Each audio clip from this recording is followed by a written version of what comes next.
Detail project report లేకుండా ఒక చిన్న గుడిసేసుకున్నా ఇవాళ రేపు మనం ఒక మేస్త్రిని పిలిచి అయ్యా 2 అర్రల గుడిసె వేయదలుచుకున్నా కట్టెలు ఎంత పడుతుంది, సొప్పు ఎంత పడుతుంది, ఒకవేళ స్లాబ్ వేయదలుచుకుంటే సిమెంట్ ఎంత పడుతుంది, స్టీల్ ఎంత పడుతుంది, కంకర ఎంత పడుతుంది, ఖర్చు ఎంత అవుతుందని మనం అంచనా వేసుకుంటాం.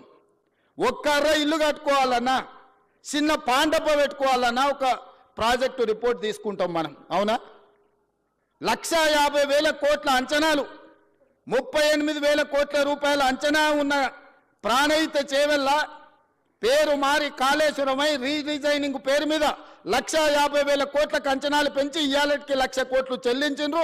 3వ టీఎంసీకి ఇంకా పనులు పూర్తి కాలేదు. ఇంకా రిజర్వాయర్ల విషయంలో కొండపోచమ్మ మల్లన్న సాగర్ గురించి ఈరోజు వాళ్ళు మాట్లాడుతున్నారు.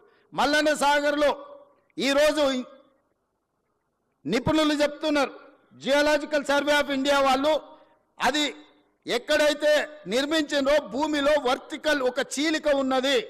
50 టీఎంసీల నీళ్లు నింపిన రోజు అది కుంగిపోయి భూకంపం వచ్చి ఊర్లే తుడిచిపెట్టకపోతాయని చెప్పి వాళ్ళ సాంకేతిక నిపుణులు నివేదిక ఇచ్చారు.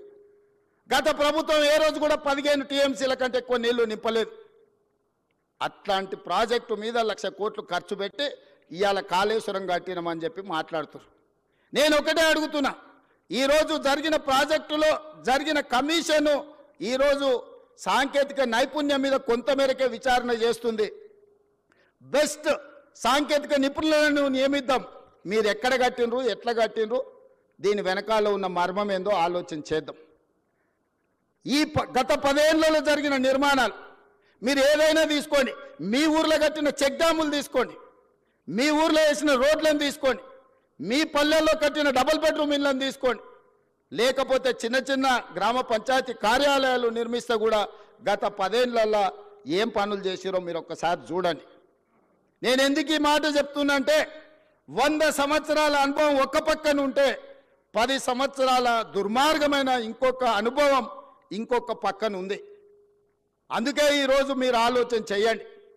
ఒక పెద్ద మనిషి ఒక అధికారి నాకు చెప్పిండు, సార్ రాజకీయాలలో ప్రభుత్వ ఉద్యోగాలలో 3 దిశలు ఉంటాయని. 3 దశలు ఏంటివి అంటే చేరినప్పుడేమో గరం ఉంటారంట, కొంత దూరం పోయినాక నరం అవుతారంట, చివరికి వచ్చేవరకల్లా బేసరం అవుతారంట. దయచేసి చేరినప్పుడు ఏ గరంతో ఉన్నారో మీరు ఉద్యోగ పదవీ విరమణ చేసే వరకు అదే గరంతో ఉండండి, తెలంగాణను నిర్మించండి. ఏ సూక్తి అయితే ఉన్నదో మొదట్లో గరం, తర్వాత నరం, 3వసారికి వచ్చేవరకల్లా బేసరం అనే ఏదైతే ఉందో నానుడి, ఈ నానుడి నాకు మీకు మాత్రం ఎట్టి పరిస్థితుల్లో వర్తించకుండా ఉండాలి. మనం ప్రజలు అత్యంత విశ్వాసంతో మనకు అవకాశం ఇచ్చిండ్రు, ఆ విశ్వాసాన్ని నిలబెట్టుకోవాల్సిన బాధ్యత మన అందరి మీద ఉన్నది. ఇవాళ నేను ముఖ్యంగా 1-2 విషయాలు గుర్తు చేయదలుచుకున్నా, మీరు ఆలోచన చేయండి. గతంలో ఎన్నికలు జరిగినాయి. 2019 ఎన్నికల తర్వాత ఫలితాలు ప్రజలు పార్లమెంట్లో ఇచ్చిండ్రు. వినోద్ కుమార్ గారిని ఓడించారు, కల్వకుంట్ల కవిత గారిని ఓడించారు. 6 నెలలు తిరిగే లోపల ఒకరికి ఎమ్మెల్సీ ఇచ్చిండ్రు, ఒకరికి ప్లానింగ్ కమిషన్ వైస్ చైర్మన్ ఇచ్చిండ్రు. వాళ్ళ కుటుంబ సభ్యులకు ఉద్యోగం పోతే ప్రజలు తిరస్కరిస్తే ప్రజలు తిరస్కరించింది కాబట్టి పక్కన పెట్టాలని ఆలోచన చేయకుండా ఎంబడే వాళ్ళ కుటుంబ సభ్యులకు నియామక పత్రాలు ఇచ్చింది. కానీ 2017లో నోటిఫికేషన్ ఇచ్చిన మీ ప్రిన్సిపల్స్ని ఎందుకు నియామకం చేయలేదు? 2017లో నోటిఫికేషన్ ఇచ్చిన ఫిజికల్ ఎడ్యుకేషన్ టీచర్స్ని ఎందుకు నియామకం చేయలేదు? తన కుటుంబానికి ఒక నీతి, మన కుటుంబాలకు ఇంకొక నీత. ఇదే ఆ కుటుంబం నీతి. ఇంతకంటే ఉదాహరణగా నేను చెప్పాల్సిన అవసరం లేదు.